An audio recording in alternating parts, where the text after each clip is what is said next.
The first alarm went off at 2:11 in the morning. Not loud, just a sharp electronic chirp somewhere deep inside the refrigeration wing, followed by the heavy groan of machinery trying to correct itself. Most of the night crew barely looked up anymore. By then, alarms had become part of the building's atmosphere, like the smell of bleach or the constant vibration under the concrete floors. Elias Mercer paused beside his mop bucket.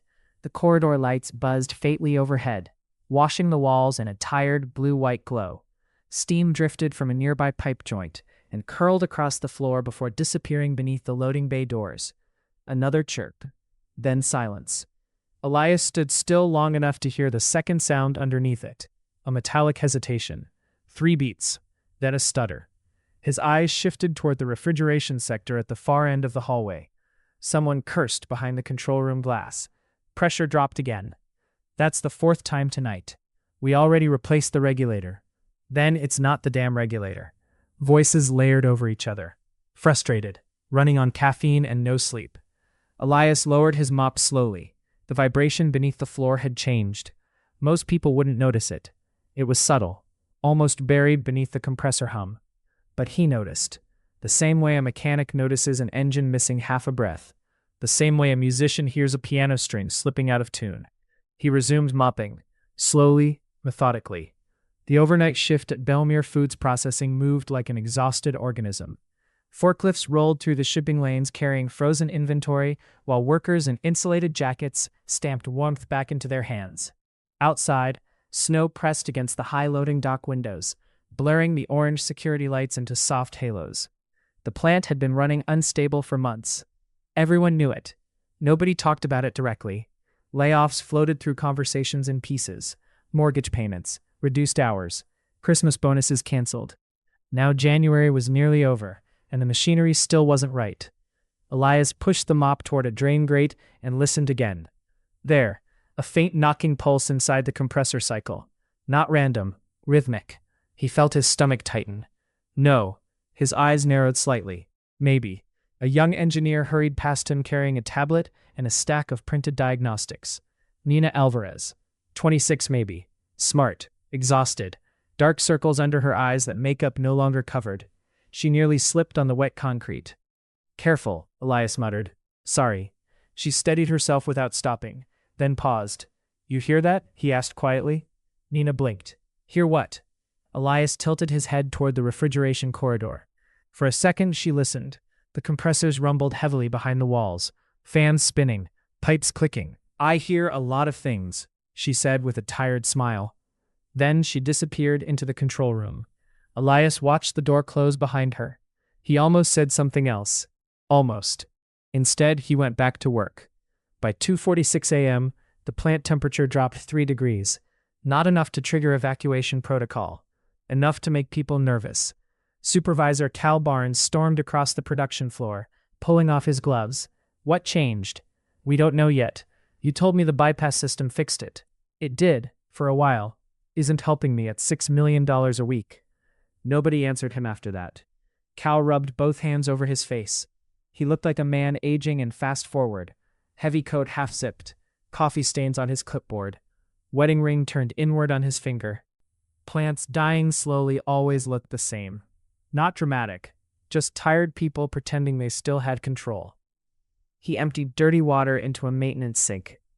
The metallic pulse came again, stronger this time. Thunk, thunk. Pause, thunk.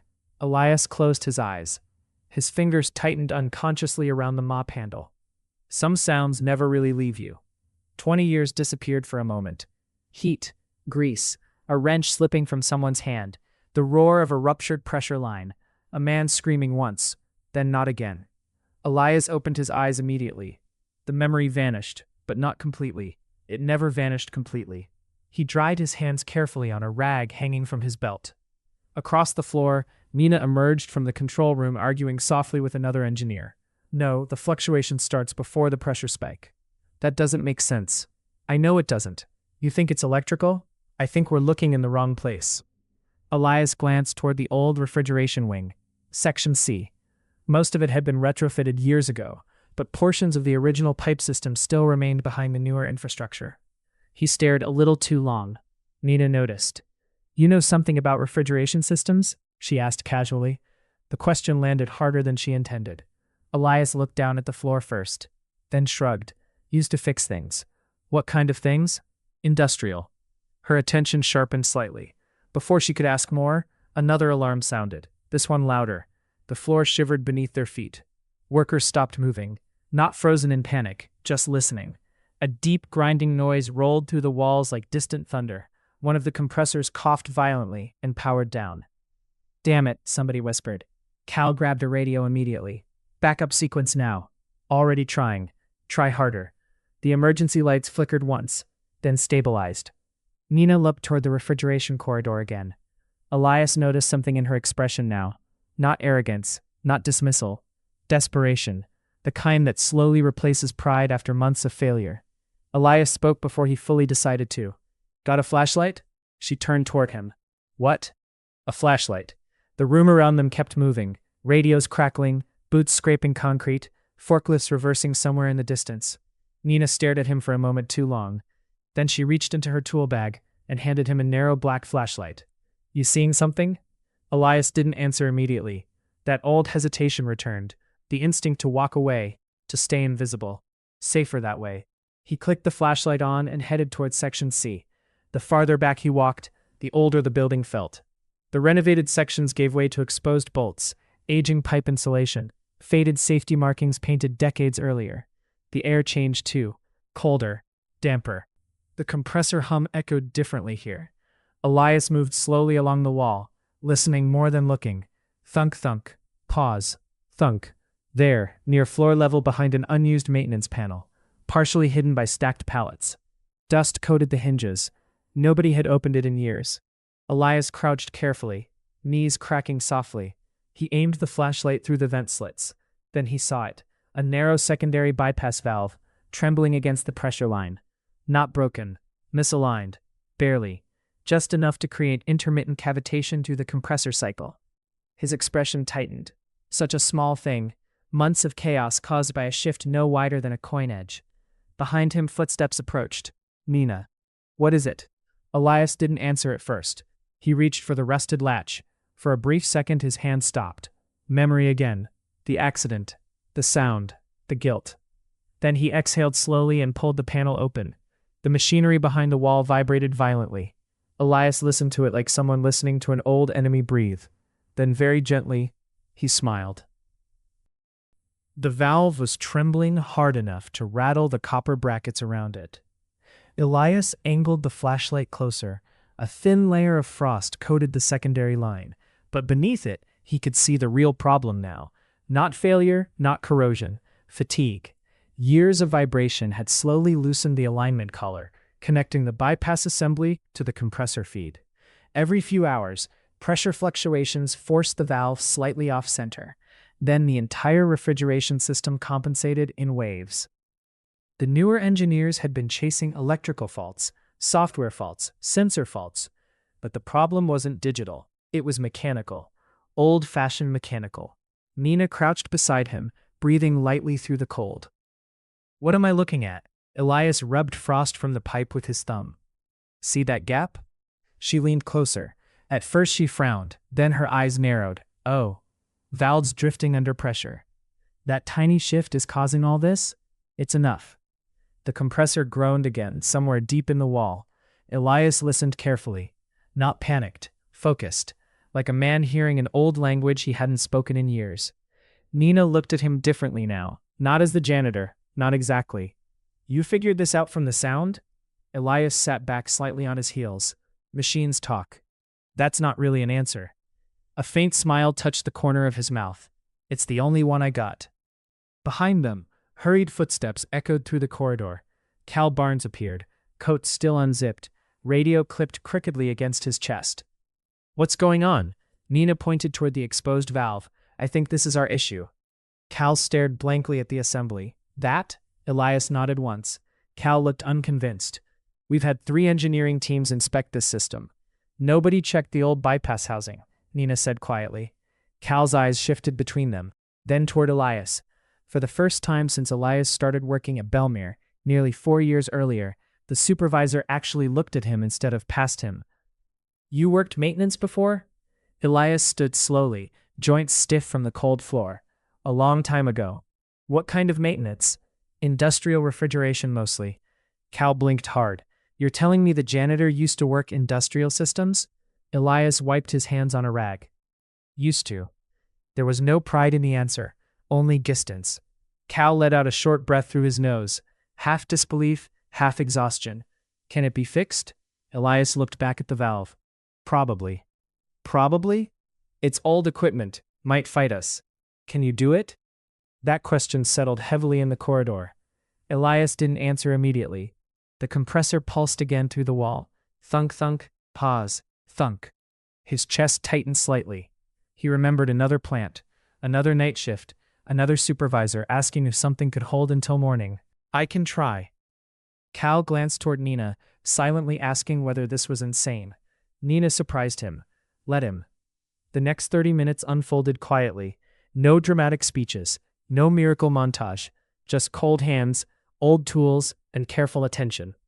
Nina brought a maintenance kit, while Elias removed the access housing panel completely. The metal squealed from years of neglect. Inside, the vibration was worse than he expected. The collar bolts had nearly stripped themselves smooth. Jesus, Nina whispered. Elias only nodded. He worked slowly, almost cautiously, as if reacquainting himself with something dangerous. Because in a way, he was. The wrench felt familiar in his hand. Too familiar. His fingers still remembered exact pressure points automatically. Quarter turns, resistance shifts, pipe tension. Muscle memory surviving years of silence. Nina watched him work while pretending not to. You really walked away from this completely? She asked eventually. Why? Elias kept his eyes on the valve. Things happen. The answer closed the conversation gently, but firmly. Nina recognized it. People at plants learned when not to push. Behind them, snow tacked softly against the high ventilation windows. Somewhere farther down the production floor, pallets slammed onto forklifts. Radios crackled. Boots echoed. Life continued around the problem. Elias adjusted the alignment bracket by fractions. Tiny movements. Careful listening between each one. Finally, he said quietly, "Start compressor 3." Nina grabbed her radio. "Control, cycle 3." Static answered. Then the deep mechanical rumble rolled through the walls. The valve trembled violently for a second. Elias watched closely. Then, steady. The knocking vanished. The difference was immediate. Not silence exactly, but balance, like an engine finally breathing correctly again. Nina stared at the pipe assembly. Cal looked toward the corridor ceiling, as if waiting for another alarm. None came. A strange stillness settled over the refrigeration wing. Not relief yet. Nobody trusted relief anymore. Elias tightened the last bolt carefully, then stepped back. "That'll stabilize it," he said. Cal crossed his arms tightly. "For how long?" Elias hesitated. "Depends. On what?" "The rest of the system." Cal's face darkened slightly. "What does that mean?" Elias looked toward the older pipe network disappearing into the walls. This wasn't the first bad repair. That landed harder than anyone expected. Nina frowned immediately. "What do you mean?" Elias pointed toward newer weld marks along the secondary line. Somebody forced pressure compensation through sections that weren't built for it. During the retrofit? Probably. Nina stepped closer, inspecting the pipe seams with fresh eyes now. And then she saw it too. Uneven weld penetration, rushed reinforcement work, sections patched instead of replaced. Cal muttered softly under his breath. The plant hadn't just been failing. It had been surviving on temporary fixes for years. "You're saying this whole thing's unstable?" Nina asked. Elias shrugged faintly. "Old systems tell the truth eventually." Nobody spoke for several seconds. The compressors continued humming steadily now. Too steadily. Because now they knew something worse than a random malfunction. The building itself had been quietly deteriorating underneath everyone. Cal rubbed both hands across his face again. "If corporate hears this, they probably already know," Elias said. That silence felt different, sharper. Cal looked at him carefully. "You've seen this before." Elias didn't respond, but Nina noticed his expression change. Not fear, recognition, the look of someone standing too close to an old memory. Cal's radio suddenly crackled. "Supervisor Barnes?" "Yeah? We're seeing pressure normalization across all cooling zones." Cal closed his eyes briefly, the first real breath of relief all night. How long since the last fluctuation, he asked. 23 minutes. Nina actually laughed once, under her breath, not because it was funny, because exhaustion had nowhere else to go. Cal looked at Elias again. What'd you say your name was? Elias. No, I mean your last name. Mercer. The reaction was small, but noticeable. Cal frowned slightly. Wait, Mercer? Elias looked away immediately. That told them enough. Cal studied him harder now, digging through some distant memory. Then it surfaced. Oh. Nina glanced between them. What? Cal spoke carefully. There used to be a Mercer industrial case years ago, at the Harrison plant. Elias picked up the flashlight from the floor. That was a long time ago. Nina's expression shifted. Not judgment, curiosity. Cal, however, looked suddenly uncomfortable. Everybody in industrial work knew old accident stories, especially fatal ones. Some stories stayed alive in factories for decades. I should get back to work. He started walking before either of them answered. Past the cold corridor, past the exposed pipes, past the hum of stabilized compressors. His janitor cart still waited near the main hallway, exactly where he'd left it. Mop bucket, bleach bottles, gray work gloves folded neatly on top, as if none of this had happened.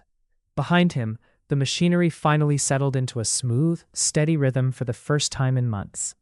Workers across the plant slowly noticed it. Not consciously at first. Just absence. The absence of strain. The absence of alarms. The absence of that constant underlying instability everyone had learned to live with. One forklift driver actually stopped and looked around. You hear that? Another worker frowned. Hear what?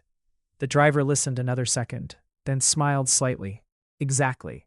Meanwhile, Elias pushed the mop bucket slowly down the corridor again. Head lowered. Quiet as ever. But now people were watching him. And for the first time in years, that frightened him more than the machinery ever did. By sunrise, the plant sounded different. Not louder, healthier. The refrigeration system no longer dragged against itself. The endless shuddering inside the walls had disappeared, replaced by a deep, even mechanical rhythm that rolled steadily through the building like controlled breathing. Workers noticed it without talking about it directly. A forklift operator actually whistled while loading pallets. Someone in packaging turned a radio on for the first time in weeks. Even the fluorescent lights seemed less harsh once the constant emergency flickers stopped. But Elias Mercer felt no relief at all. He sat alone in the break room at 6:12 a.m., stirring powdered creamer into stale coffee he hadn't touched yet. Outside the narrow window, snow drifted across the employee parking lot in soft gray waves. Night shift workers shuffled toward their cars with tired shoulders and insulated lunch bags, swinging from stiff hands. The plant was stabilizing. His life wasn't. The break room television muttered low morning news nobody watched. Somewhere down the hallway, a vending machine hummed unevenly. Elias stared at the coffee. He already knew what came next. Questions, attention, recognition, things he had spent 20 years avoiding. The break room door opened. Nina stepped inside carrying a yellow maintenance folder against her chest. She hesitated when she saw him. You disappeared. Elias shrugged lightly. Shift ended. You fixed a system 3 engineering firms couldn't figure out. Temporarily fixed. That's not modesty anymore. That's just irritating. A small smile almost reached him. Almost. Nina sat across from him carefully, studying him in the quiet way engineers studied unstable machinery. Not judgmental, just trying to understand. You really worked at Harrison Industrial? Elias looked out the window. Snow scraped softly across the glass. A while ago, my professor talked about that accident once. There it was. Not dramatic, not cruel, just inevitable. Elias nodded once. Nina spoke more carefully now. He said the entire cooling line ruptured during a pressure transfer. It did. They blamed you? Elias finally picked up the coffee cup, though he still didn't drink from it. They blamed everybody. That's not the same thing. For a moment, neither spoke. The silence between them wasn't uncomfortable exactly, just heavy. Finally, Elias said quietly, There were 4 of us on that floor that night. Nina stayed still. One man didn't go home. The vending machine hummed louder for a second, before settling again. Elias rubbed his thumb slowly against the paper cup seam. I signed off on a temporary bypass repair. He paused. Didn't trust it completely, but production was behind schedule. Management wanted the line running. You were pressured. I still signed it. His voice never rose. That was the part Mina found hardest to process. No defensiveness, no anger, just a man carrying something too long. I left after that, he said. Didn't touch industrial systems again. But you still knew exactly what was wrong last night. Elias gave a tired half-shrug. You don't forget certain sounds. The break room door opened again. Cal Barnes entered, then stopped awkwardly when he saw them together. For a second, all three just stood inside the silence. Cal cleared his throat. Corporate's here. Elias closed his eyes briefly. Of course they were. By 7:05 a.m., Belmere's executive team occupied the upper conference room overlooking the production floor. Fresh coats, polished shoes, expensive watches. People who smelled faintly of airport terminals and hotel soap. Below them, workers hauled frozen inventory beneath steel rafters, older than most of the executives themselves. Elias remained near the doorway, while Nina presented system diagnostics across a projector screen. The immediate instability has been corrected, she explained. One executive interrupted immediately. How? Nina glanced once toward Elias, then back to the table. We identified a misaligned secondary bypass valve connected to the original compressor assembly. Another executive frowned. That issue went unnoticed for 8 months? Nobody answered quickly enough, because yes, that was exactly what happened. Cal shifted uncomfortably near the wall. The discovery was made during overnight maintenance review. The oldest executive adjusted his glasses. By whom? Silence again. Then Nina answered directly. Mr. Mercer. The room turned toward Elias, not dramatically, just collectively, like people finally focusing a camera. One executive blinked. The custodian?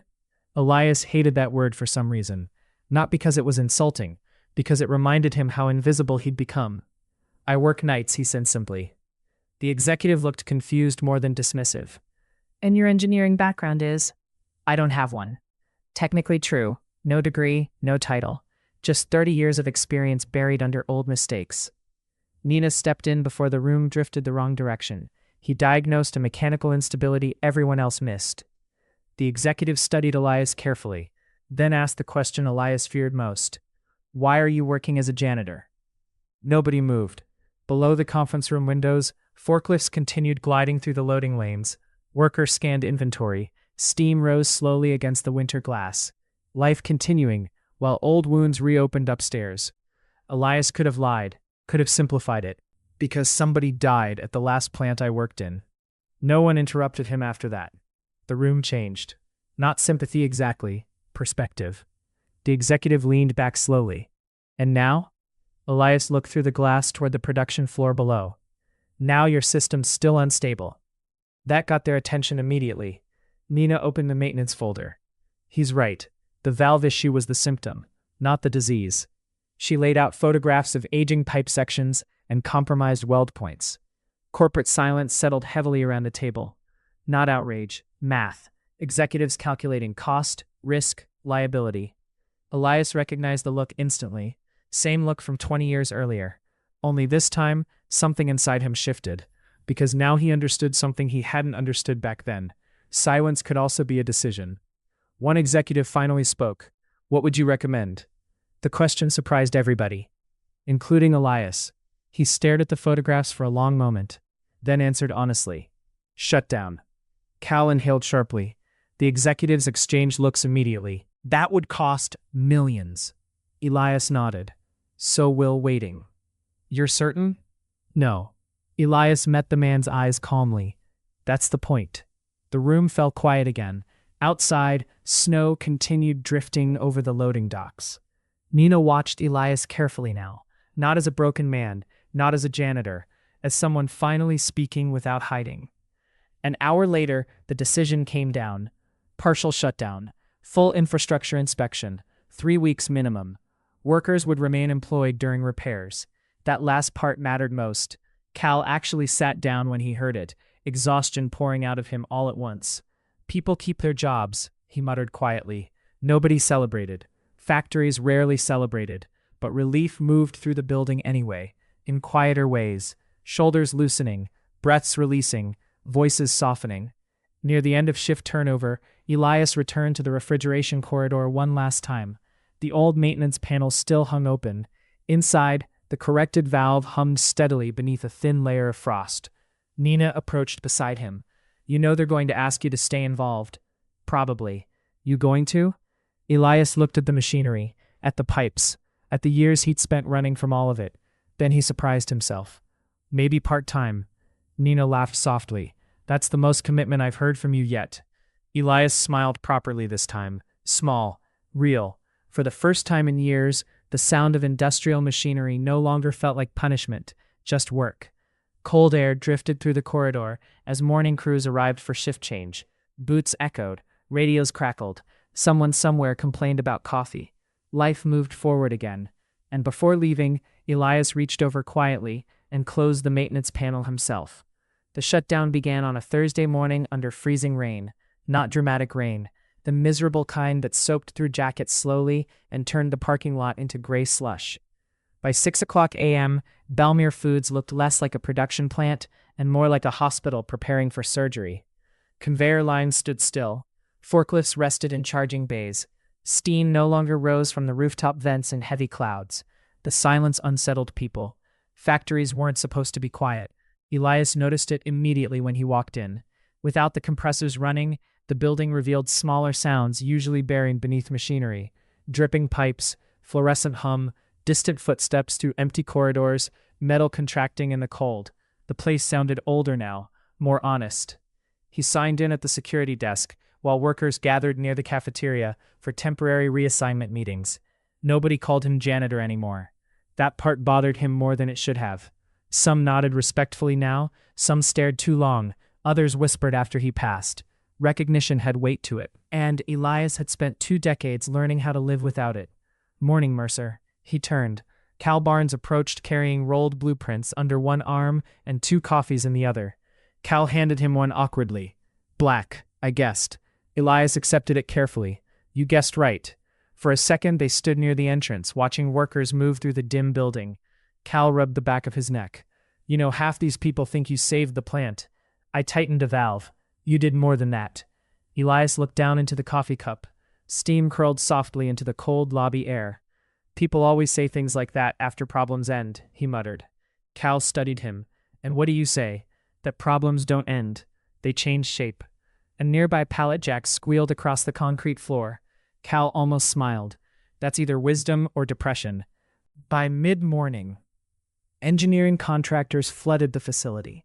New faces, clean hard hats, tablet computers, corporate safety vests that still looked freshly unpacked. Elias walked the refrigeration corridors beside Nina, while inspection crews opened wall panels throughout the old system. The building looked exposed now, like skin peeled back. Look at this, one contractor muttered nearby. Another flashlight beam swept across a rusted support joint.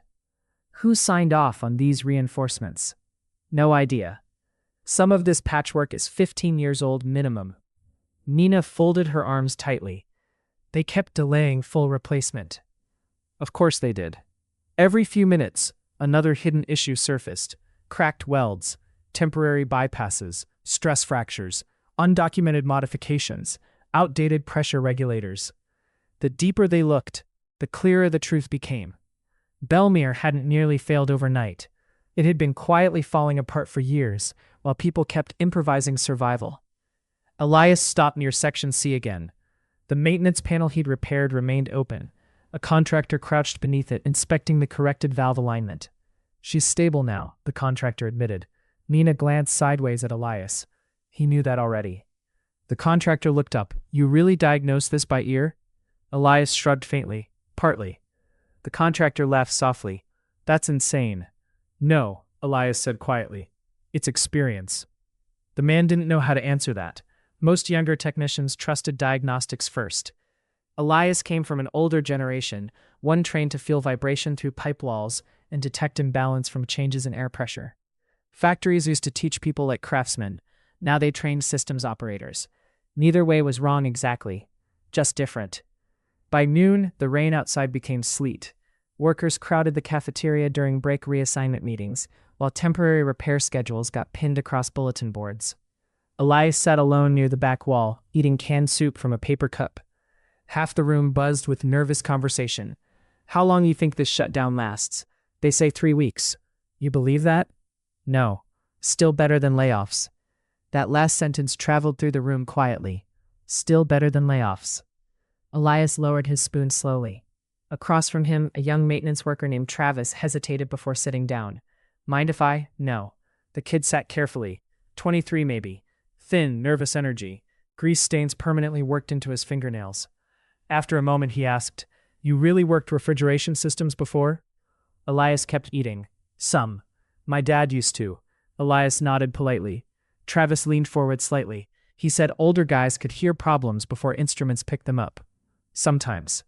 That true? Elias paused. Elias looked toward the cafeteria windows, where freezing rain streaked across the glass. Machines strain before they fail, he said. If you spend enough years around them, you notice. Travis listened closely now, not idolizing, learning. My dad passed 2 years ago, the kid admitted quietly. Heart attack. Elias set the spoon down gently. I'm sorry. He always talked about people like you. Travis smiled awkwardly. Guys that actually knew systems instead of just software. Elias almost corrected him, almost explained all the things he'd gotten wrong. But the kid wasn't talking about perfection. He was talking about care. There was a difference. You staying on after repairs? Travis asked. Elias leaned back slightly. Haven't decided. You should. The answer came fast, honest. Then Travis realized how personal that sounded and looked embarrassed immediately. Sorry, I just mean, it's all right. The cafeteria noise filled the silence for a moment. Finally, Travis muttered, Feels different around here now. Elias understood exactly what he meant. Not safer, more awake. People notice things now. By late afternoon, snow finally replaced the sleet. Large flakes drifted past the high warehouse windows, while crews worked inside exposed refrigeration tunnels beneath harsh portable floodlights. Elias stood beside Nina, reviewing old maintenance schematics spread across a rolling steel table. You seeing this? She asked. She pointed toward a section of handwritten service notes buried inside older records. Different handwriting, different decade. Elias stared at the initials at the bottom of the page. R. Mercer, his brother. Nina noticed his expression immediately. What? Elias swallowed once. Ray worked this facility before me. You never mentioned that. He helped install half this system. The realization settled heavily between them. Suddenly Belmere felt even more personal than before. Not just another factory. Part of his life. Part of his family's life. Nina studied the old notes carefully. These are good. He was better than me. You actually believe that? Elias folded the paper slowly. My brother could walk into a compressor room and know what was wrong before the gauges stabilized. Nina smiled faintly. Sounds familiar. For the first time in years, Elias laughed quietly. Short, rough around the edges, but real. Then the lights flickered. Everyone looked up instinctively. Emergency backup systems clicked once overhead. A contractor shouted from farther down the corridor. Hold on. Pressure spike in auxiliary line 2. Immediately the atmosphere changed. Not panic. Focus. Workers moved fast through the refrigeration wing, while radios burst alive again. Nina grabbed her tablet. That line's supposed to be inactive. Elias was already moving. The old instincts returned before thought did. Boots striking concrete. Cold air rushing through exposed service tunnels. Voices echoing off steel walls. They reached auxiliary line 2 just as a deep metallic groan rolled through the pipe network. Not catastrophic, but wrong, very wrong. A young contractor stood frozen beside a pressure valve. I didn't touch anything, he said immediately. Elias looked once at the vibrating pipe, then toward the old service map in Nina's hands. His face changed instantly. Not fear. Recognition. Ray warned them about this line, he said quietly. Nina looked up sharply. What? Elias pointed toward the aging bypass chamber disappearing into darkness beneath the floor grating, and for the first time since returning to this world, he looked genuinely afraid.